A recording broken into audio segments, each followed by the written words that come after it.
today on the Learn It, Use It podcast.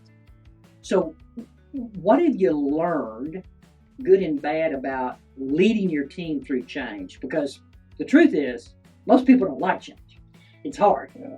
It's great, and I'm still learning on that all the time. One of my, I would say, one of my biggest weaknesses is sometimes I can outrun my team a little bit, and it's a flaw. It doesn't do me or the company any good when I get so far up front. I'm trying to pull people along. It's not good for morale. It's not good for my stress. It's not good for the business. It's not good for anything. So I have learned painstakingly to be more patient. It is so hard for me to do that. And it takes discipline for you to say, all right, I want to do this one thing really well. When everything in my DNA is I want to do 50 things right now. And what I've learned is painfully the discipline it takes to, let's do this really well, and then let's then pause, let's do a post-mortem, let's reflect, and let's move on to the next thing. Welcome to the Learn It, Use It podcast, presented by the Graduate Programs in Operations Management and Engineering Management in the College of Engineering at the University of Arkansas. In our programs, we stand by Learn It Today, Use It Tomorrow. Today's workforce is changing rapidly, and all fields require adapting to new environments, which means you need new credentials quickly to improve your current performance. Our graduate programs and certificates apply to all industries, so you are competitive in today's workforce. Your host, Dr. Richard Ham, is the Associate Director of the Master of Science in Operations Management and Master of Science in Engineering Management. Ham teaches courses in leadership, cybersecurity, global competition, homeland security, resilient design, and unmanned aircraft systems. In Season 2, Episode 1 of the Learn It, Use It podcast, Dr. Ham is joined by Jesse Core, Chief Executive Officer of Core Brewing Company in Springdale, Arkansas, to discuss how operations management, entrepreneurship, leadership, company culture, and hard work has brought success. All right, welcome today for, I think, what is going to be one of my top favorite podcasts that we've done. Because today we're going to explain why it's important for operations managers, engineering managers in some case, to understand beer. And who couldn't love talking about beer, especially if it's good beer. But with me today, I have Jesse Core, who is a CEO, founder, chief cook, and bottle washer, everything of Right. Core Brewery. But he's got a great story. We've got to be good friends. And I've spent a little time out at the brewery, both working and playing, and just a great operation and a great story. So just thank you. Oh, no, it's my pleasure. Thank you for taking the time, because I know you're busy. And, it's, I think most people would be surprised, how much it takes to run a brewery. So with that in mind, tell us some about yourself, and tell us after that, the journey of Core Brewery, Sure. Different craft beers. And now everybody knows Scarlet Letter. If they don't, they must be sleeping under a rock. So tell us both about yourself and the journey. Yeah, sure. Again, thank you for having me. This is a lot of fun. I love the one. Again, thank you for all your help you've done at the brewery, and it's cool to partner with you and U of A on many of these initiatives. It's a lot of fun. So I started brewing back in 1992. I was a baseball player at what was Westart, now UAFS. And just like typical freshmen, I was out drinking cheap beer and and hanging out with my friends at night. And I didn't frequent my microbiology class as regularly as I should have. But I had a very creative professor who pulled me aside and says, Jesse, just get your butt to class and I'll teach you how to make beer. Now we learn how to make yogurt and sauerkraut. I don't know how to make any of that. But it stuck with me. It's a lot of fun. Making beer is a lot of fun because it's equal parts science and equal parts art. And so then I started my career in software development, moved to Denver for a few years, moved to San Diego for 7 years, where I really developed a love for it. But I love Northwest Arkansas. So after that decade, I came back home, and we had a real shortage of craft beer. I mean, I was living in San Diego, so it was all craft beer. And we came out here, it was just none. So I talked to my wife and said, hey, I got a great idea. Let's give up our 401k. Let's give up our vacations and security and get an entrepreneurial, jump into the entrepreneurial world. And it has been the hardest and the best thing that I've ever done in my life. And it's just been a heck of a journey. We have ways to go, but it's been a lot of fun. Well, and enjoying some success. Uh, Now, I mean, that's how. I mean, typically, if you prepare yourself and work hard, most of the time that works out. yeah, I would say, the adage that it takes 10 years to become an overnight success, that is absolutely true in the world of entrepreneurship. I mean, there are those that are achieve much success much faster, and good for those guys. But I do tell when I teach at U of A, my students is make sure that you're ready to be committed for a lot of work in the long haul. Well, and the thing also, I think everybody has some kind of an idea how that happens, but in your case, you're working on a doctorate now, and it's not like it's something that you just kind of pick up on the side. You have actually had to spend some time preparing, Oh yeah. learning things like when should I make a capital improvement, when is it not, and those sorts of things. So, have you been surprised about how much of that was involved in the business? Well, one thing I'm really proud of is we've done a lot of firsts in Arkansas, which is pretty cool. I mean, my kids are 8 generations Arkansans. I'm very proud to be from the state. And when we came here, we did a lot of firsts. And that's probably something I learned the most was what seemed intuitive to me in California or Colorado. Like we bought a canning line first. Well, the market wasn't ready for that here. So the canning line just sat there idle. We had to go out and buy bottling machines until the market caught up. And then now bottles are in museums at this point. So I have learned, and I have the scars to prove it a lot over this decade of doing things that just have not been done in the state yet. And it's been a lot of fun. But at this point, we feel like we found a good stride. We feel like we're not outpacing the market. We feel like we have a nice wind at our back, and really we're just focused on executing our plan that we have right now. And so you mentioned one of the things, in our program in OM, whether it's formal or not, and certainly for sometimes for startups, one of those things is, having an actual plan, a strategic plan. Your mission and vision statement. Where you know who you are, but you also know who you want to be. So, how did that process work? Was it you on a napkin? Was it Yeah, yeah, it was. I mean, one, as you know, the mission and vision statements are living creatures, and they evolve. If you had asked me 5 years ago if we'd be producing hard beverages like seltzer and RTDs, I'd be like, "What the heck are those?" I didn't. I was writing software. I left writing software so I could be a brewer because I want to make beer. right? And now it's a fraction of our business compared to the other side. Um, yeah, I was not expecting that. So our mission and vision statements have to evolve. And I think that's the beauty of being an entrepreneur, where a lot of big established companies don't really have that luxury, is we are able to be nimble. We're able to jump onto new market trends quickly, where it's a harder decision process when you're a really established company. And that's, I tell people I've made every mistake seemingly twice at this point.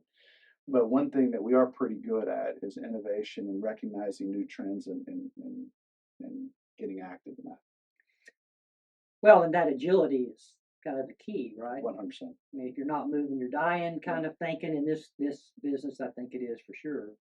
Um, I think a lot of people, I kind of said jokingly, but actually, a lot of people have that idea. It's like, well, you're making it in bathtubs or buckets or whatever that it is, and they think it's all fun and games. And having been to the brewery, uh, you do make sure that employees enjoy what they're doing, and there's some things that you do there. 100%. But it looks a lot like traditional manufacturing operations management um, problems to me. I look on the line with the canning, and I look, the manual processes at the end. It looks a lot like OM industrial engineering things that you're dealing with every day Hmm. to try to figure out what's the right process step. How does it work all the time that you're dealing with. I've got some pretty amazing technology, canning technology, but there'll be something happen with it that you need to figure out. So talk about how do you walk through that if you're not traditionally trained in that, Right, right. and how do you get there? One, it's a lot more expensive than, I mean, the capex is significant in any sort of food manufacturing, and beer is food. And in the early days, I had plenty of people coming to me looking for jobs, and they were thinking, "Wow, yeah, I want to make beer," you know. And in their minds, it's swinging in a hammock sipping beer. But it is really plant work, and those operational efficiencies are critical to success in such a tight margin competitive business. Um, One thing, for example, a recent success story we had was, I mean, it's great that we've expanded with Sam's Club and Walmart and different retailers, but that also introduces new challenges. We have to get product out the door faster. Our current canning line does about 260 cans per minute, which is it's material in the craft world. That's a lot for craft. But one of the problems we had is we have external fermenters that hold 3,000 gallons, just for math's sake. And we have to be able to cool that from 74 or whatever room temperature is, ambient temperature, down to below 34 degrees so it absorbs carbon dioxide. What happened was through a relationship with Dr. Osborne in the U of A over years, and Scott's a good friend, he came up and invented this amazing technology to where he's able to rapidly carbonate these vessels outside that historically took us 3 to 4 days in a half a day. So these are the kinds of entrepreneurial efficiencies that you have to be willing to invest in, because essentially what it is, he bought 5 more tanks for us. He increased, Right. he he applied a 5x multiple to our tanks outside, and now we're able to do a better job of keeping up with demand. So when you're an entrepreneur, and particularly in a high capex business like beverage, where everything's stainless, you need to look at those ways you can really drive those operational efficiencies and reduce waste. Which sounds a lot like a lean problem. Sounds a lot like trying to Mhm. reduce variability, and so your product's the same every Every time you time. reduce waste and variability. It's a challenge. I mean, one of the beauties of craft is there is that you do have some leeway in terms of your product. I mean, they love kind of the craft nature of it. Um, but we have to focus on making sure we produce a very high quality and repeatable product. Our goal has been simple. If we produce it in Northwest Arkansas, we want when people are drinking Scarlet Letter or Members Mark in Las Vegas or Phoenix, it's the same product, and that takes some skill and equipment to make sure that it's repeatable, and that's a challenge. Right. Well, I can imagine, especially when you're talking. In essence, it is a food, so Hmm. there's variability with that. Um, if I look at all of those pieces, so we spend enough time. There's challenges, or supply chain challenges, and Okay. something very unique is that you're not just most people look at their supply chain and in manufacturing, and they're looking what's coming in my factory, what's going out of my factory, Hmm. but you have to understand retail, what's happening on shelves, and all of that, but put all of that together, Yeah. which is a lot different Yeah. than others see. What of the pieces in supply chain do you see as a challenge? You everything bullwhip effect, or supply starvation. But what's the big challenge that you find yourself facing over and over? All of the above. And being a small business, an entrepreneur, I don't have a CFO, a COO, a CIO, CTO. I just don't have it available.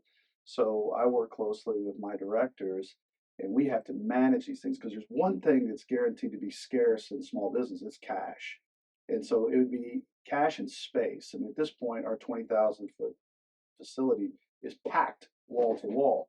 So we've now extended. Now we have an off-site storage location, which you have to go through various regulatory obstacles to even be able to store finished goods off-site.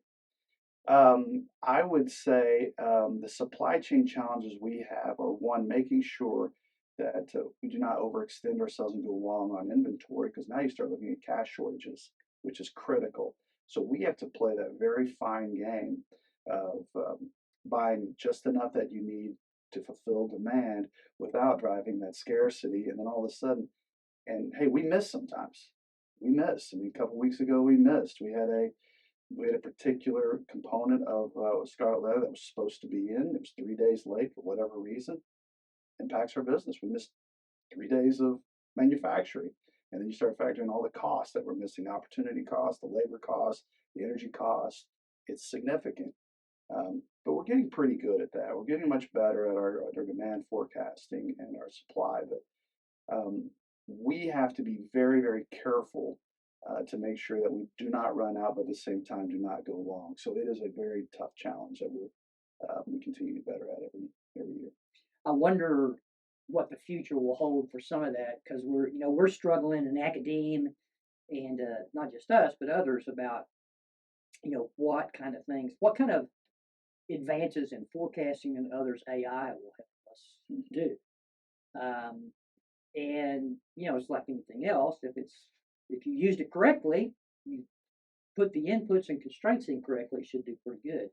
But when you look at the future, not just day after tomorrow, where do you think some advancements can be made, or robotics, or what technology? What do you think? Well, AI is super interesting. I mean, we're just not scratching the surface of that.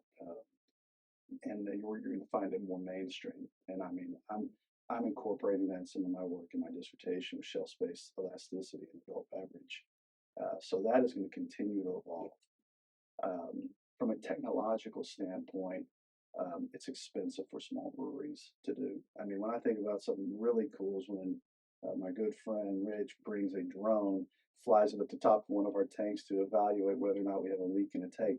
That, to me, I think that is extremely cool and very applicable to small business.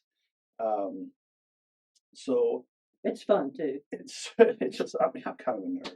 I mean, I just like, I have brewers out there running around, not doing what they're supposed to because they don't want to watch the drone fly around the tanks. So that's really cool. The packaging, and not to be specific to the brewery, the packaging is the robotics around the packaging is really important. It's still very cost prohibitive because when you start factoring in, can I hire this number of employees versus more of a robotic? It's hard for us at this point. However, we're getting better. It is becoming more cost effective for us. Well, and that is some of the struggle with the robotics. About some of that is people can be displaced, but hopefully it helps you scale up. When you scale up, there's other positions out there people can move into if they're skilled. What skills do you think? And I would ask this one selfishly because we're always looking. What skills, when you're looking for folks, if you had the magic wand and said, U of A, here's the skills that if you would get people, that's who I'm looking for, and that's what's going to help this industry scale. Well, this may not be the answer you'd be expecting, but it's probably a little more. I look for a skill set of somebody that gets things done. That is the skill set that I look for. Can't remember which president, but he had a great article, a great presentation talking about even at the highest level of president, people would come to him and with an amazing ability to describe the problem down to the nth degree. But very, very, very few people say, let me take care of that. I got that. And then we'll figure it out and get it done. If I had a magic wand, I'd have a team full of those. The people that I'm like, they just come to me with solutions. They thought about it, reflected, and they came to me with a solution. That's challenging. Also, applied experiences are really important. People that can hit the ground running. Because in my world, we don't have the luxury of, say, a big company that has a learning center. We don't. When you get into our business, we're jumping in the deep end and we're getting really busy, and that takes a certain kind of personality as well. Well, so you said, it's that quote from what you said that you'll hear people often say. In fact, some people, very successful people, say, higher character trained skills. And that's 100%. kind of it. Because, many will tell you, if you hire the right character, I can train them to do anything. They'll take accountability. for what they didn't do right, and they'll learn from it and they'll move on That's right. instead of blaming someone else. It's vital, Rich. It really is, man. I think the learning that I've done over the last couple decades is, and we've heard the saying before, it's all about the people. And when we talk about robotics and advancements in technology, I don't look at it as displacing people. I look at it as utilizing our people, we call them family in our group. Our turnover is very low in our business because we really do care about each other and treat each other like family. Rather than, for example, working on not to get into details, but a can twist technology that will help speed up our process. Right now, we have to have somebody kind of babysitting that. Well, after we invest in this advancement, this individual, I'm going to be able to utilize this individual in different areas to provide more value for the company. So I don't look at it as displacing. I'm sure there is displacement out there. I mean, I'm certainly aware of that. But I need guys and girls to be utilized better and use technology to automate these processes. So, Well, so that gives kind of a segue into the things you learn leadership wise.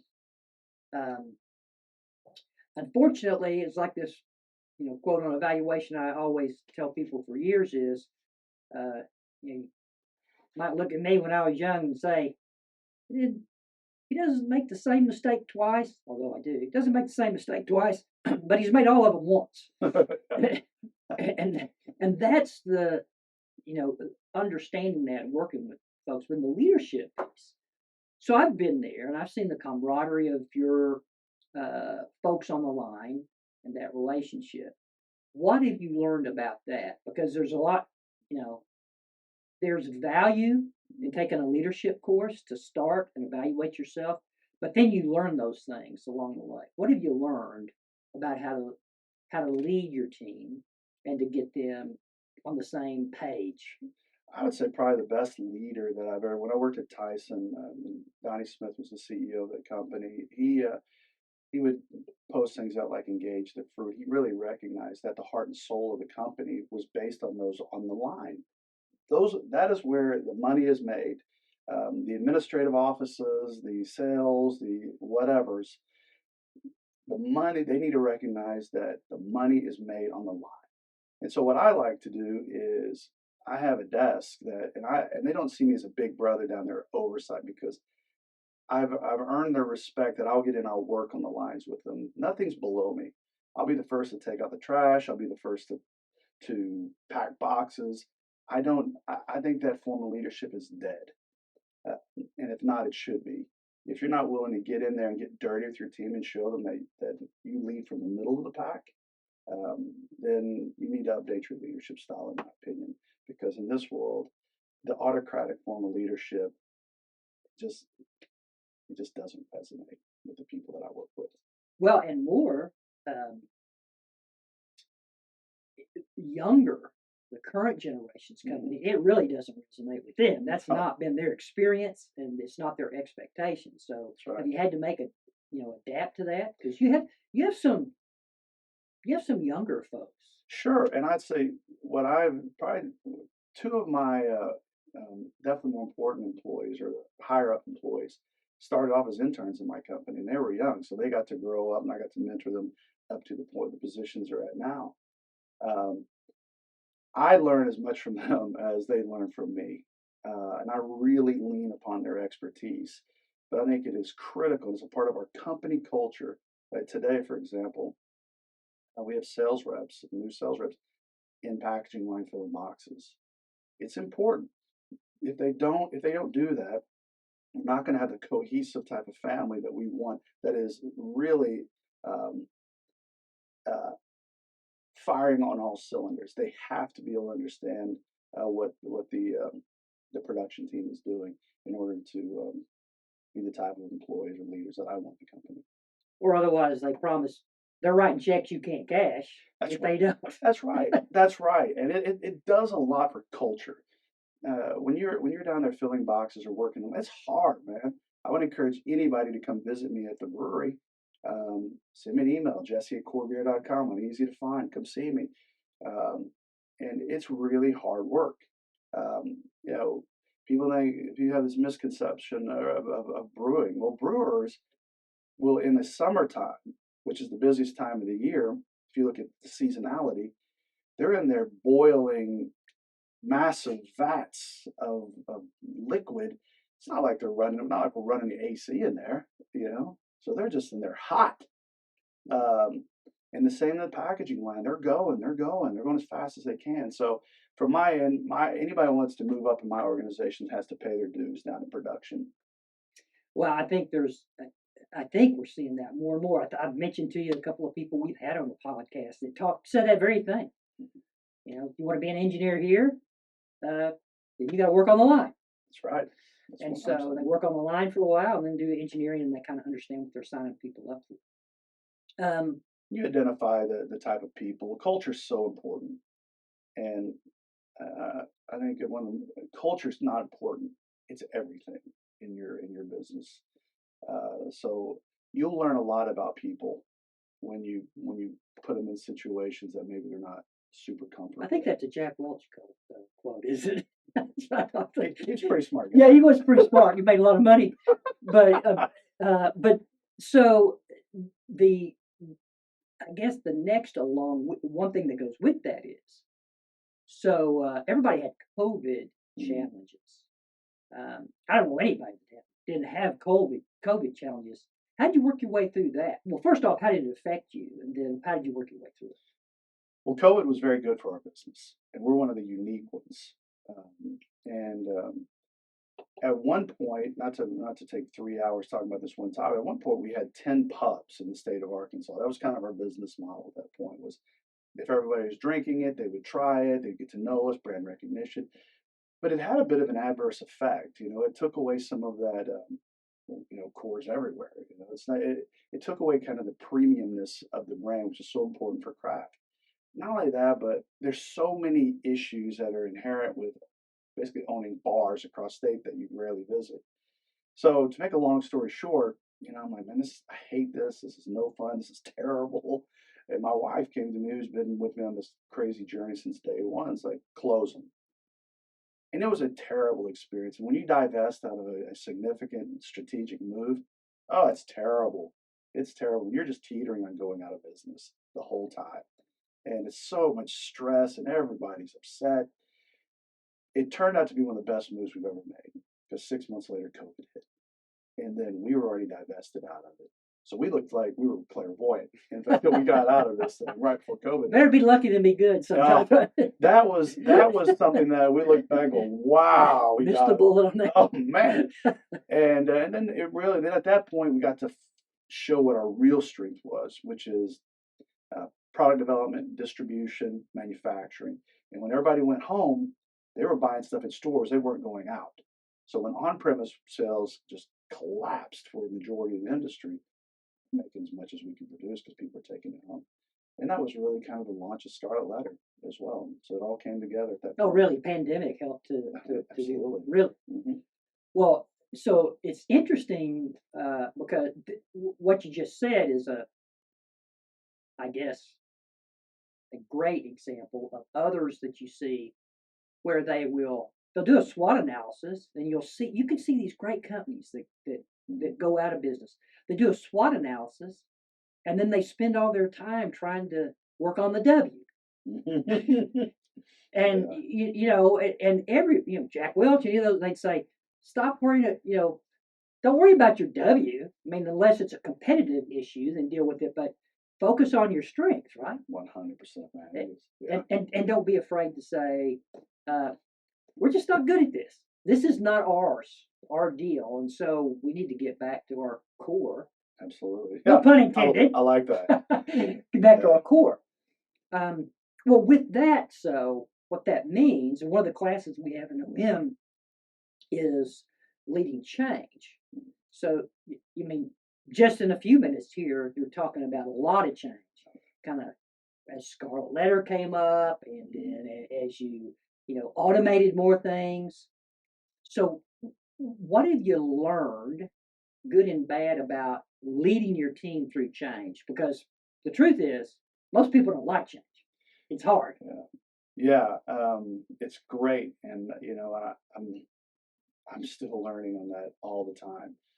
one of my, I would say one of my biggest weaknesses is sometimes I can outrun my team a little bit, and it's a flaw. It doesn't do me or the company any good when I get so far up front. I'm trying to pull people along. It's not good for morale. It's not good for my stress. It's not good for the business. It's not good for anything. So I have learned painstakingly to be more patient. It is so hard for me to do that, and it takes discipline for you to say, all right, I want to do this one thing really well. When my everything in my DNA is I want to do 50 things right now. And what I've learned is painfully the discipline it takes to let's do this really well, and then let's then pause, let's do a post-mortem, let's reflect, and then let's move on to the next thing. We're seeing that in our Scarlet Letter cocktails that's coming out. We're releasing a vodka-based line of Scarlet Letter Extension. Oh, when's that coming out? October. Oh, And one thing. This is a case study on. Before we actually released a thing called 25th State Cocktails that was in Walmart, did terrible. It was awful. I thought I was really cute. And 25th State Cocktails, nobody knows what the 25th state is. It means people from Arkansas. And so our message was poor. The liquid was really good, but our supply chain issues was we weren't able to source some of the materials. There would be delays. It became expensive. So we killed that, and then we said, all right, we're going to pause on that. Let's get Scarlet Letter back to where we need it to be, and then let's release a Scarlet Letter cocktails that can take advantage of the brand equity that Scarlet Letter has, and then roll it into this new category, which would be ready to drink cocktails. And we're going to well, how many flavors do you want to start off with? One. And I'm like, one.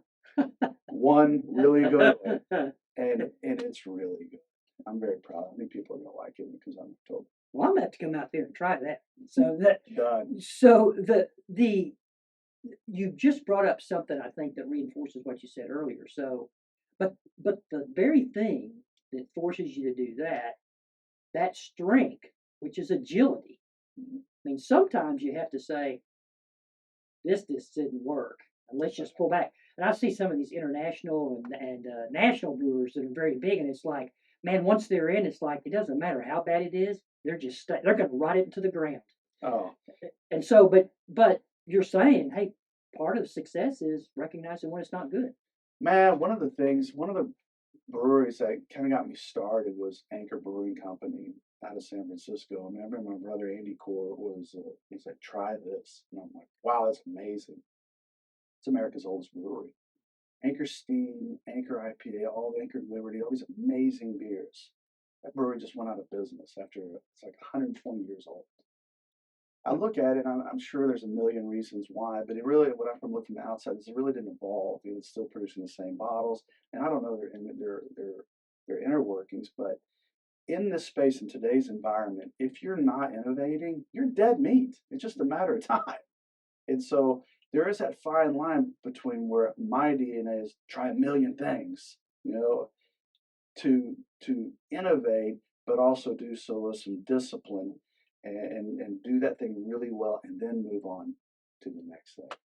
So must be innovative. Yeah, you've really hit on something there, and some things that I tell you a relatively short story, but so I had my wife's family, some folks from Idaho, great people. And one of them came to visit us sometime several years ago. Great big guy. Drove his truck to our house. I mean, literally unhitched, and then came to us, his 18-wheeler. And big, weighed 275, maybe even 300, 6'4". And he came, and I bought some beer, had it ready for him. And he came in, and this is at the very beginning of this kind of craze. And I said, what would you like? He said, will you have any wine coolers? That's great. So, but I mean, the point of it is, I never would have anticipated that. But clearly those just came out, and he liked them, and so uncharacteristic. But you have to see that a lot. Oh, yeah. That are you surprised how the market changes? Well, I thought, when you think about identifying your demographic, it's tough. People assume, well, seltzer equals a certain demographic, certain age, certain gender. Well, not really. I mean, I walked into when I started seeing the broad appeal of Scarlet Letters when I went into a pub on Dixon Street, and there was six dudes around a pool table drinking Scarlet Letter. So, I mean, we have to be careful not to limit our market by unless we really have a better understanding of what that demographic is. So, it is a little surprising that a 6'6", 300-pound guy would go for a wine cooler, but it does teach you a lesson. It does. I mean, you can't pigeonhole people in your market, right? That's right. So some of that you just have to do what you're doing. Keep your mind open. Yeah, learn from Right. experience. You learn from experience. That is my. I mean, sure, we have Nielsen data, we have the syndicated data, we have the distributor data, but the experience is really things that really shape my decisions on a Yeah. day-to-day basis. And you have to be agile. Yeah. I mean, if you're a big barge, it's less concerning. But if you're trying to grow your business, it's imperative. I mean, if we just stuck with beer and said we're only going to do beer, that's it, and we're going to do this style of beer, we'd be dead. We'd be out of business. So we have to be able to keep an eye out for new trends. Otherwise, you're just going to stagnate. Yeah, yeah, and every few years we see that change that's happening with the some of it's generational, some of it's not. It's just culture that changes, right? Um, so one of the things that when we talked about the mission and vision statement, and you said something that was really true that they're evolving.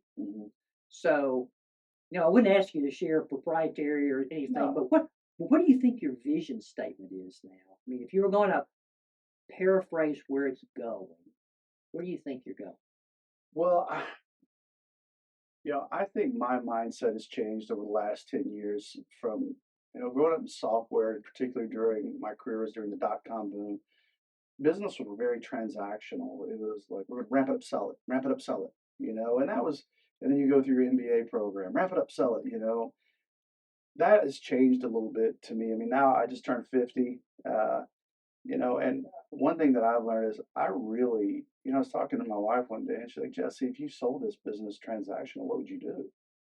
And I'm like, well, I have a pretty sweet job right now. And I really like the people I work with. So my personal vision statement is to provide homes for my team.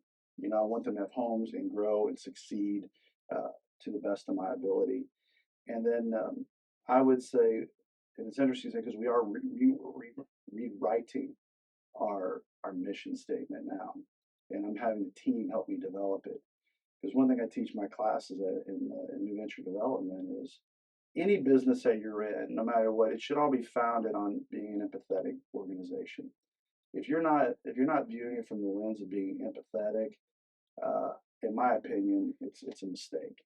And so what we're doing is rewriting our vision statement to really think about how do we take care of our people, how do we take care of our customers, how do we support one another, how do we help each other aside from just being in a business setting or work setting. And so when I get it done, I'll make sure I send it your way. Oh, yeah. Well, I just it's clear to me, and it is. There's a lot of, and actually, that's part of agility, right? Because very large organizations, what you'll see is, they have an offsite every 5 years to look at the mission and vision statement. And then somebody, once a year might say, maybe something changed, but really, they're not very agile changing it. When people look at it, And they're not impactful in a lot of No. places. And so one of the first questions, because I teach with the importance, and Jack Welch did the same thing. He was very strong in the mission and vision statements. They can't be BS. They actually have to mean something. And so in my class, several of them have jobs where they're interns in big companies. And I'm like, all right, what's the mission statement or vision statement of your company? Nobody knows. Right. Nobody knows. So from a relevancy standpoint, what does it matter if you spend money developing something that nobody remembers? So that's something we're trying to make with ours, is actually make it. And that's why it's hard. A mission and vision statement shouldn't be something Chat GPT whips out for you. It really has to encompasses the culture and the lifeblood of your company, and everybody should know it because that's your battle cry. That's your foundational tool to develop. So that's why we're slow on developing it, and that's why it's important to have so many people involved.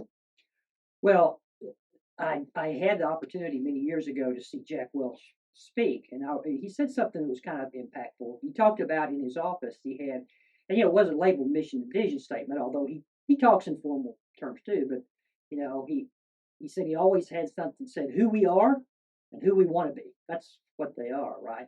In his office, and people looked at it, and it meant something. He said, and we changed it. It changed. So I think Yeah. You're saying you're hitting on exactly what some of these very successful people have done. Yeah, and it's not me sending out an email to the team going, "Hey guys, this is our new mission and vision." I want them to own it. So I think even though we haven't really crystallized what it is, I think it's important to the team that they're part of the process. I think it's as important as the mission and vision statement, the fact that the team has ownership in what our mission and vision really is. Well, what a great point, because and also sometimes and I'd like to get your thought on it, but sometimes what an organization or leaders will miss in the mission statement is they never identify who they aren't. Hmm. So they'll say we're this, but then when you look at what they're doing, they're like, well, most of what you're doing is not that. It's this. So do you find yourself having to double check yourself on that? I think the hardest things we have a lot of things that finding conciseness is difficult. To be concise and something that's memorable, it's hard to write a really good one. It really is. And I wish I had a good answer for it because I don't. It's hard to how do you encapsulate what the culture of your team is and what you want to be. So Without it being 10 pages long. I mean, yeah, exactly. Without it being Yeah.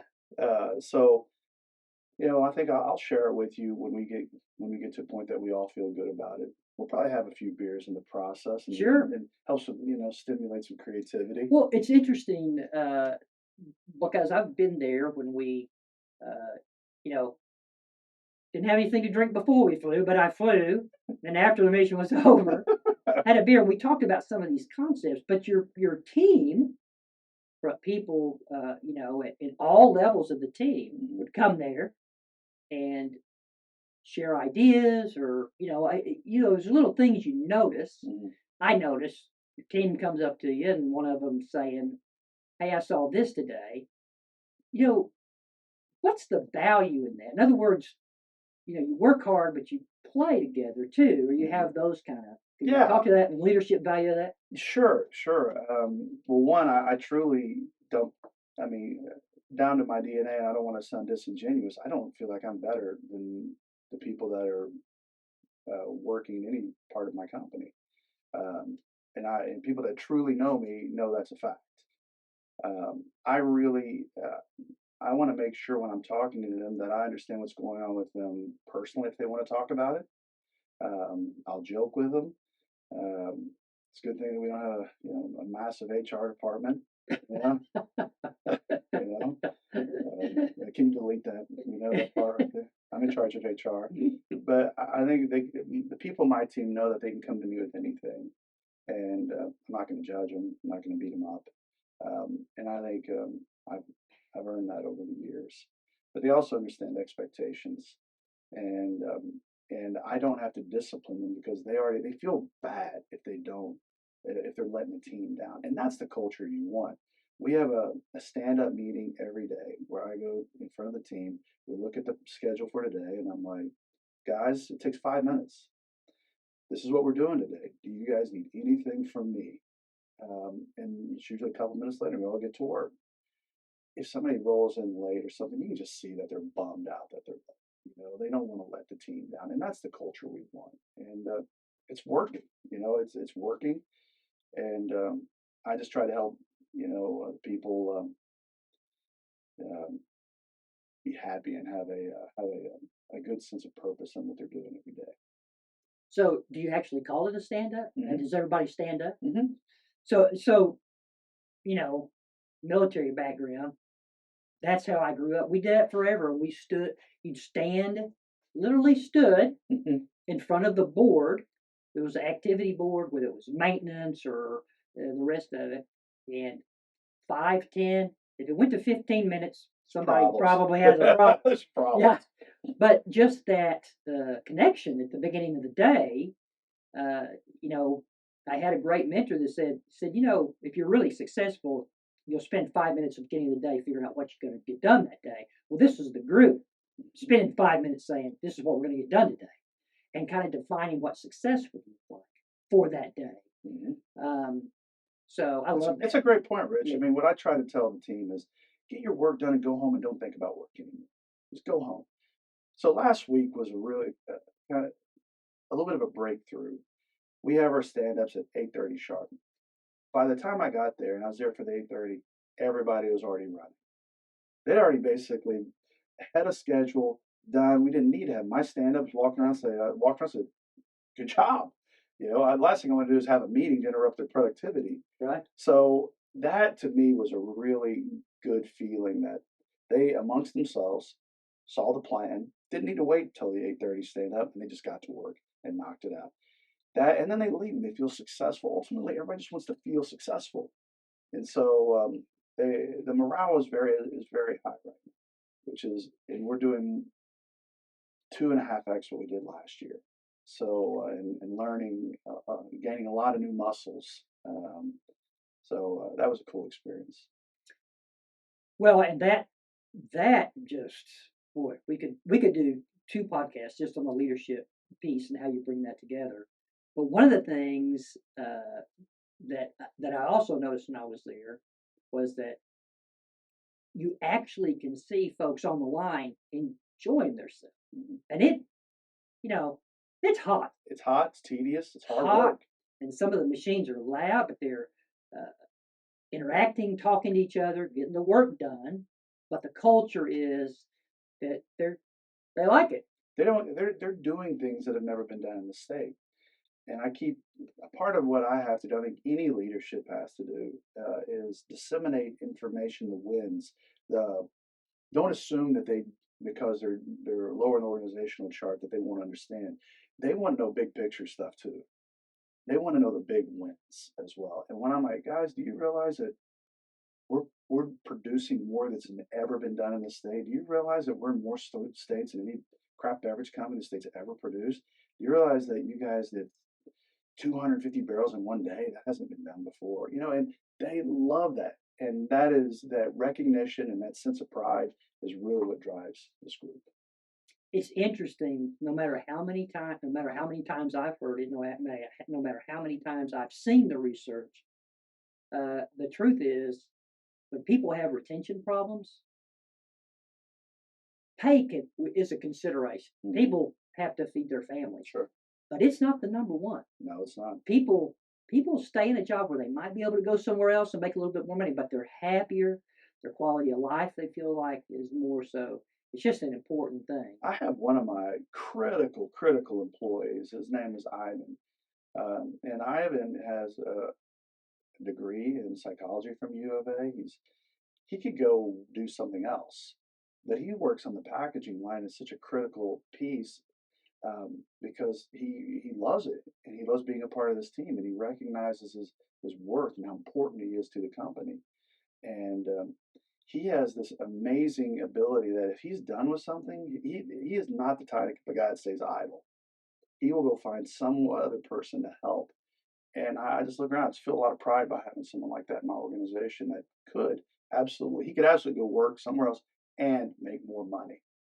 But hopefully, I'm sure he does. He recognizes how important he is to the family. Yeah, it's key.